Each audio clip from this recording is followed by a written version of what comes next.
A paz do Senhor a todos, queridos e amados irmãos e irmãs em Cristo Jesus. Estamos aqui para mais uma pré-aula do sistema virtual aqui do setor do bairro Mapim. E nós temos aqui como pastor responsável pelo setor o pastor Irineu Vital, juntamente com a sua digníssima esposa, irmã Matildes. Temos como superintendentes da Escola Bíblica Dominical, evangelista Valmi, evangelista Enéia e o presbítero irmão Donizete. Temos aqui as secretárias adjuntas, que é a irmã Fátima e a irmã Salete. E a lição desta semana é a lição de número 10, a intercessão pelos Efésios. Vou ler aqui somente a verdade prática que está em Efésios, capítulo 3, do verso 4 ao 15, que nos diz assim, ó. Por causa disso me ponho de joelho perante o Pai de nosso Senhor Jesus Cristo, do qual toda a família dos céus e na terra toma o nome. Muito bem. A leitura bíblica para o respaldo do texto e o comentário está em Efésios, no capítulo 3, do versículo 14 ao verso 21. Eu estarei comentando versículo por versículo. Eu sou o professor Claudine Santos e gostaria que você pegasse aí o seu lápis, a sua caneta, para você fazer as suas anotações, porque estarei citando várias referências mesmo, que vai te ajudará para enriquecer, para você pesquisar, analisar. E nesse vídeo, como é um vídeo bastante resumido, você poderá pausar, assistir quantas vezes quiser, entendeu? Com toda tranquilidade. Muito bem. Essa lição não é uma repetição da lição anterior sobre o aspecto em que nós estávamos estudando sobre o mistério da unidade revelada, ok? Mas é uma lição maravilhosa que nos induza a, não importa em que lugar que seja, mas que nós devemos ser intercessores.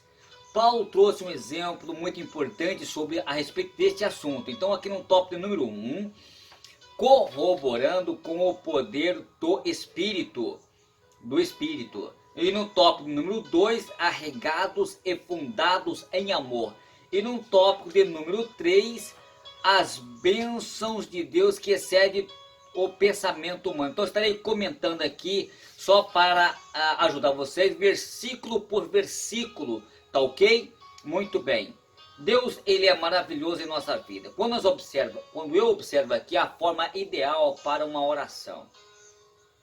A razão da oração, no verso 14, não devemos nos apresentar diante de Deus para orar sem objetivo definido. Ou seja, precisamos saber o que vamos orar. E nessa segunda oração, Paulo ele dá a expressão de ter descoberto a força moral e também espiritual a estar na presença de Deus em oração e meditação. Ele ora porque extasia-se diante da revelação do mistério espiritual e guardados na eternidade e só revelado agora. Não se tratava assim, de uma mera oração de petição, era uma oração de participação dos segredos de Deus. Ainda aqui no verso 14, a postura da oração. Nem sempre os judeus ficavam de joelhos para orar, pois a postura usual deles era de pé. E muitas religiões pagãs usam a postura de joelhos, por isso os judeus procuravam ser diferentes. Aqueles que realmente importa na oração não é a postura física, mas a atitude do coração de quem ora. Pode ser de joelho para orar, pode indicar uma submissão e humildade perante o Senhor, ou talvez um gesto ou um símbolo de humilhação com o rosto no pó diante do Criador que fez os céus e a terra. Não há exatamente uma postura determinada na Bíblia para orar, mas encontramos várias posturas distintas, dentre as quais o dobrar o joelho não se, dogmatizou biblicamente uma ou mais postura física para orar. Naturalmente, a melhor postura é aquela que vem de dentro do nosso coração. Jesus então lhe deu um exemplo de oração, mas orou em pé, de joelho, mostrando até certamente, às vezes sentado. E nós observamos aqui em Marcos no capítulo 11, do verso 25, como também Lucas no capítulo 18, do versículo 11, como em Mateus no capítulo 26, do verso 39. Olha, orar de joelho era uma forma comum. E observamos aqui em Salmo de número 95, do verso de número 6, como também em 1 Reis, no capítulo 8, do versículo 54. Olhamos para Atos dos Apóstolos, aqui também no capítulo 7, do versículo 60. Como também Doutor Lucas, no capítulo 22 e do verso 40 em diante. E são várias referências bíblicas, não estarei lendo, porque se eu ler, tomarei muito tempo essa aula, videoaula tão resumida. Mas vocês poderão pausar, pesquisar e analisar. Continuando aqui dentro do verso 14, o endereço certo da oração.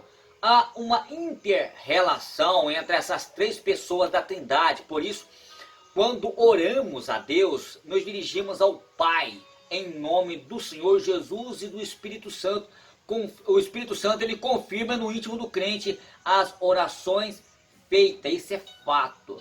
Não há nada estabelecido na Bíblia de que a oração, para ser recebida no céu, deve ter uma forma específica, dogmatizada. Não. Deus, ele não é uma máquina cujo funcionamento depende-se de apertar botões e específicos negativos. Deus é um ser pessoal que tem sentimentos e vontade como nós. Por isso, as nossas relações com Ele não exigem sistema, palavra certa ou coisas semelhantes.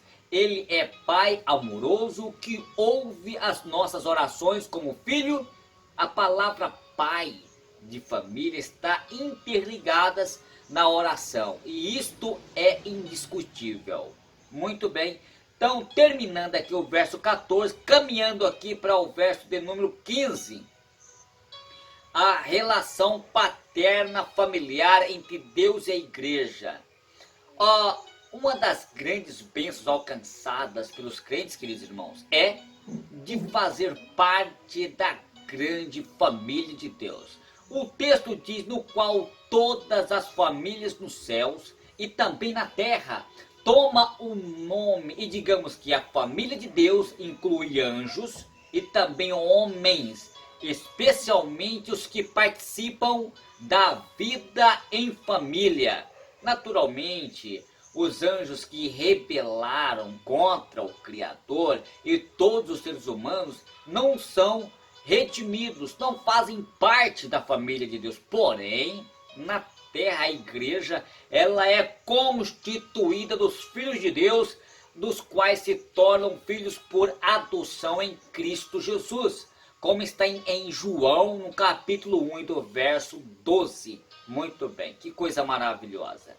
Caminhando aqui, já para o tópico de número 2, arraigados e fundados em amor. A palavra plenitude na linguagem bíblica, ela tem uma importância extraordinária, porque se refere a tudo que é completo, tudo que é absoluto, tudo que é cabal. A plenitude de Deus se manifesta-se dentro desse texto de modo especial, principalmente aqui no verso 16. Por quê? Porque a Trindade, ela participa dela. Todos queremos ser cheios de Deus, do seu conhecimento, do seu poder e também de sua glória. E isto é o que nos enriquece. Então, antes de eu entrar aqui no verso 16, entrando aqui no tópico de número 2, eu gostaria de falar sobre uma coisa interessante, como está em 1 Coríntios, no capítulo 13, tá ok? Eu falei para vocês que eu estarei citando várias referências bíblicas, tá ok? Mas veja bem, o texto de 1 Coríntios, capítulo 13, eu vou ler aqui este verso: se não estiver amor, nada serei. O amor, ele é paciente, ele é benigno. O amor não arde em ciúme, não se infama, não se ensoberbece, ele não se conduz inconvenientemente e não procura os seus interesses, ele não se exaspera, ele não se ressente do mal, ele não se alegre com a injustiça, mas regozija-se com a verdade, tudo sofre, tudo crê, tudo espera, tudo suporta, o amor jamais acaba. Está em 1 Coríntios capítulo 13, muito bem.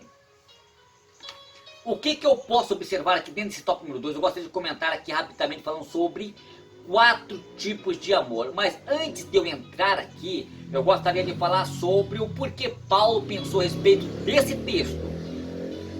A passagem acima é muito conhecida e se deve, o apóstolo Paulo, ele falou melhor de que um verdadeiro amor do que o próprio Paulo. Veja bem. Acontece que esse texto é usado principalmente em casamentos, mas Paulo falou que o amor que estava descrevendo não arde em ciúme. Ora, não há nada que mais arde em ciúme do que o amor entre o homem e uma mulher, em que diz ao contrário como nunca amou. Será que Paulo errou na sua descrição, talvez por não ter, ou seja, sentido casado? Na verdade, Paulo estava falando de um outro tipo de amor. É um erro de interpretação usar 1 Coríntios 13 para falar do amor entre homem e uma mulher. Esse erro de interpretação é tão comum que nasceu, na verdade, na tradução do texto original do Novo Testamento da palavra grega que é koine. Para o português, o problema é que existe 4 palavras: eros, storges, filial e ágape. No grego, que são todas traduzidas pela mesma palavra em português, que é o amor.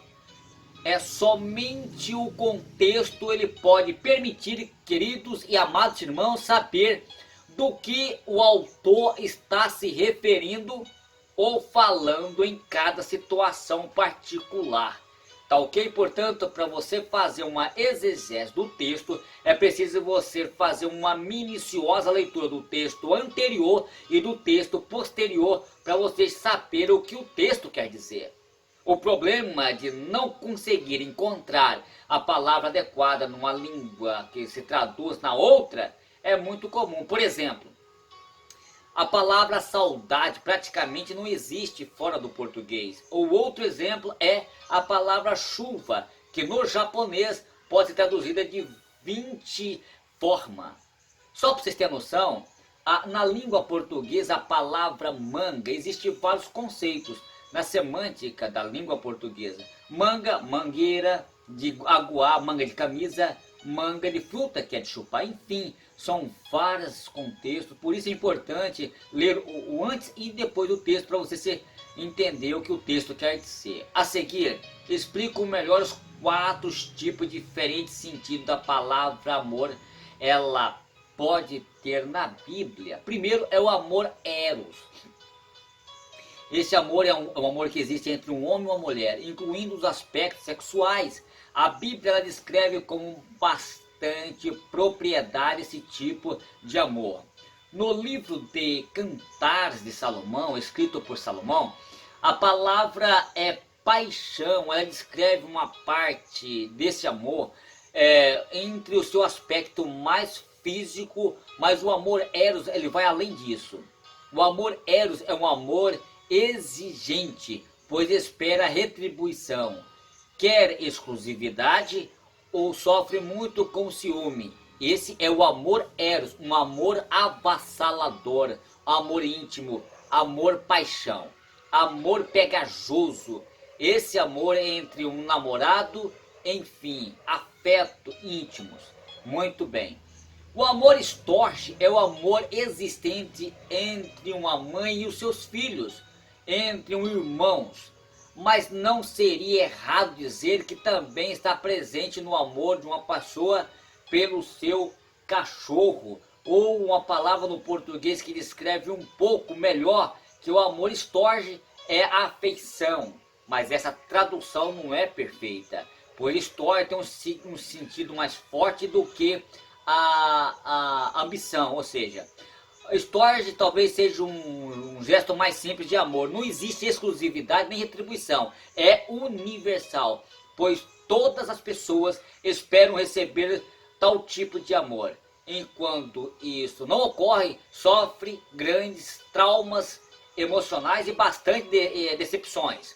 Só basta ver os problemas que existem, pais e filhos, maridos, mulher, amigos afetivos. Muito bem. Então, queridos, aqui uma das características interessantes do amor storge é o que ele lida do mal ou com um certo tipo de mudança de pai e filhos nunca cresce e os filhos não gostam de ver muita mudança dos pais e assim por diante, como em todos os aspectos. O amor filial, esse termo se refere-se ao amor que existe entre amigos. É semelhante à amizade, porém é mais forte. Por exemplo, no Novo Testamento, Jesus fala que Jesus amava mais João, que é o amor filial, que deve existir entre uma comunidade cristã e também que mais se aproxima daquele que haverá entre as pessoas salvas no paraíso. Então, o amor filho, ele se pode existir entre marido e mulher, entre irmãos, e certamente a sua existência reforça em muita ligação existente entre as pessoas. E nós temos aqui um exemplo aqui como Davi e Jonatas. Jonatas amou mais a Davi do que o seu próprio pai Saul, e era uma amizade verdadeira, uma amizade real. E este é o amor filial. O amor ágape, este amor é um amor que Deus tem por nós. É o tipo de amor que o cristão deve ter pelo próximo. Se obedecer também, claro, com certeza, os mandamentos que Jesus estabeleceu para nós. Muitos traduzem ágape como caridade, mas esse tipo de amor vai além disso. Mas envolve também carinho, misericórdia, compaixão e afeto. O amor que Paulo se refere no texto acima é justamente o amor ágape. Esse amor nasce no coração de Deus. Deus ele nos amou sendo nos miseráveis. Nós sendo miseráveis, Deus nos amou sendo pecadores. É por isso que tem um verso que diz, que fugiu da minha memória aqui, quem é que pode nos separar do amor de Deus? Nada. Nada pode nos separar do amor de Deus. Por quê? Porque antes de nós ser salvos, Deus já nos amou. Agora eu volto aqui uma pergunta para vocês. Quem é que pode nos separar da salvação de Cristo? Aí nós vamos encontrar uma lista das obras da carne em Gálatas capítulo 5, que os que praticam tais coisas não herdarão o reino de Deus. O amor de Deus ninguém pode nos separar, mas da salvação em Deus há uma série de sequências que pode nos distanciar da presença de Deus. Muito bem, então aqui caminhando aqui já para o verso 16, Paulo ele aponta aqui, queridos, sobre Deus, Deus Pai, Senhor e originador de todas as riquezas como fonte de sua plenitude, como está em Efésios capítulo 1, versículo 17 e 18. A epístola aos Efésios contém várias vezes a expressão riquezas para indicar que as coisas de Deus não têm limite, não têm medida, mas são abundantes, infindáveis. Que coisa maravilhosa, né? Outras epístolas do mesmo escritor aparece a mesma edificante expressão, como está em Romanos capítulo 2, do versículo 4 e 9, como está em Filipenses no capítulo 4, do versículo 19, como está em Colossenses no capítulo 1, versículo 27, 1 Timóteo no capítulo 6, verso 17. Ora, Deus ele é pleno de glória, de poder e também de autoridade e também de majestade, pois ele é o Pai da glória, como está em Efésios no capítulo 1 do versículo 7. Todas as glórias lhe pertencem, só ele pode compartilhar a sua glória com as suas criaturas. Muito bem. No verso 16 ainda, a riqueza do seu poder celestial pelo Espírito. Outras versões da Bíblia fortalece ainda mais o significado deste versículo, ao usar a palavra robustecido ou fortalecido no lugar de corroborados. Paulo sabia que a prática da oração era sempre muito difícil. Uma das atitudes da vida cristã que enfrenta mais obstáculo. Por isso o crente ele precisa do poder do Espírito para orar e enfrentar o mundo. Paulo sabia das dificuldades de se viver-se de uma vida cristã de vitoriosa. E para tanto ele orou para que os efésios fossem corroborados com o poder. Não era uma oração pedindo que o Espírito viesse para as suas vidas, porque o Espírito vive na vida íntima de cada crente, mas sim que os tornassem aptos para enfrentar a posição dos poderes do mal.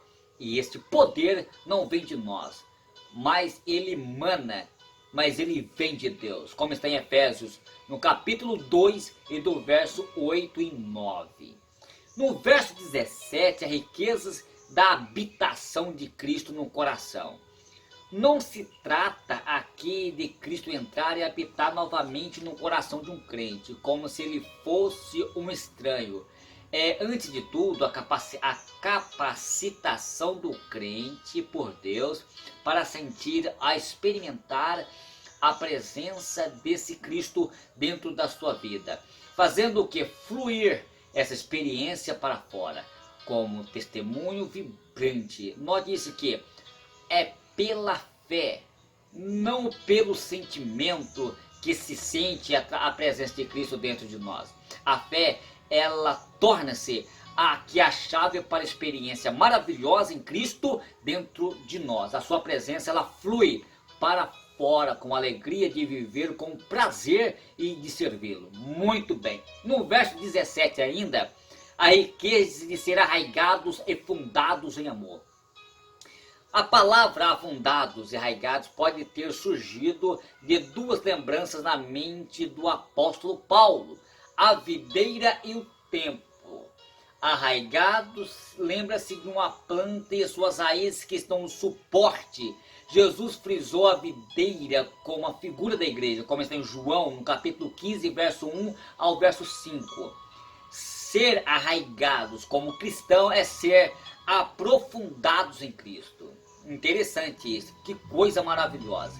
Que nesse caso é o solo em qual nós estamos plantados.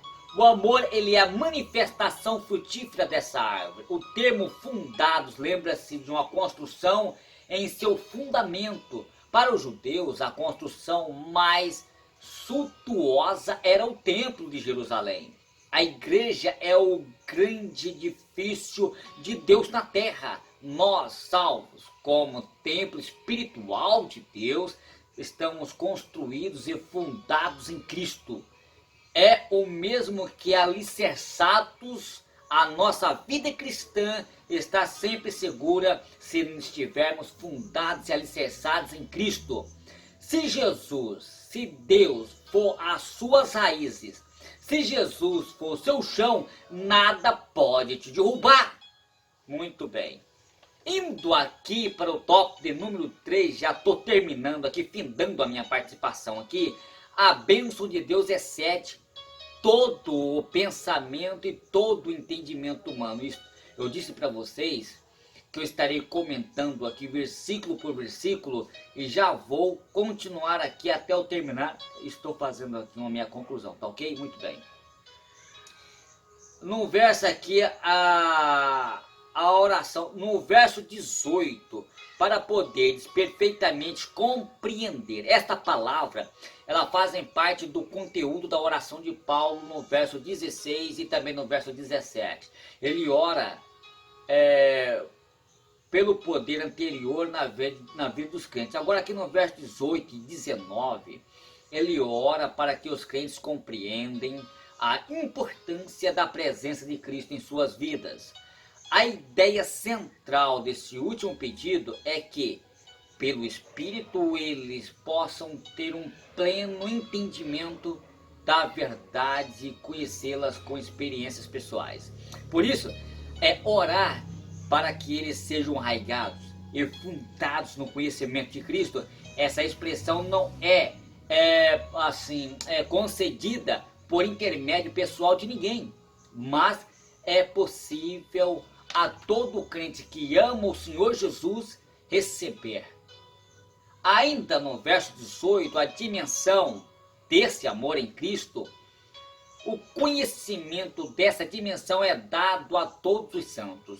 Não há o elemento isolado no contexto da igreja, porque envolve todo o corpo de Cristo na terra. Os termos específicos do verso 18, ele fala-se da abrangência desse amor, em largura, comprimento, altura e profundidade. Quem poderá medir o amor de Cristo? Uma pergunta que eu lanço para vocês. Não há como e nem imaginar essas dimensões. Quem poderá penetrar nas profundidades do amor de Cristo, o qual, sendo Deus, fez-se homem e humilhou-se à morte de cruz, expiar os nossos pecados e prover a nossa comunhão com o Pai. Que coisa maravilhosa! Olha que coisa interessante, a Bíblia diz que João 3,16, que Deus amou o mundo de tal maneira. Não tem ninguém que consegue determinar a expressão do tamanho e a dimensão do amor de Deus. Tem muitos homens querendo ser políticos, há muitos políticos querendo ser reis, há muitos reis querendo ser deuses, e Deus deixou a sua glória para ser homem, segundo Augusto Cury. Que coisa maravilhosa, né? Caminhando aqui para o verso 19, cheio de toda a plenitude de Deus. Plenitude é uma palavra característica de Efésios. Outros termos encontrados na epístola, como buscar, conhecer, corroborar, compreender, entender, reforçam-se o ensino paulino de que precisamos ser cheios de Deus. Mesmo estando cheio da plenitude de Deus, Paulo ele deixa claro que devemos continuar nos encher do Espírito Santo de Deus. E a igreja, embora seja a plenitude de Cristo, ainda deve crescer nele, ainda que gera sua plenitude. Portanto, é um tipo de plenitude em que estamos completos em Cristo, mas que podemos crescer na própria plenitude. Que coisa maravilhosa que nós podemos crescer na graça e no conhecimento de Deus. Aqui é o fim da minha participação nessa lição tão maravilhosa, tá certo? Se você não é um aluno frequente da Escola Bíblica Dominical, procure a Igreja Evangélica Assembleia de Deus mais próximo da sua casa. A maioria das igrejas, ela tem por costume a Escola Bíblica Dominical. Muitas delas começam 8 horas, algumas começam 9 horas. E procura participar, seja um aluno afetivo, que venha buscar o conhecimento à luz da Sagrada Escritura. Fico aqui com a minha participação e um abraço do seu amigo, hoje e sempre, professor Claudines Santos.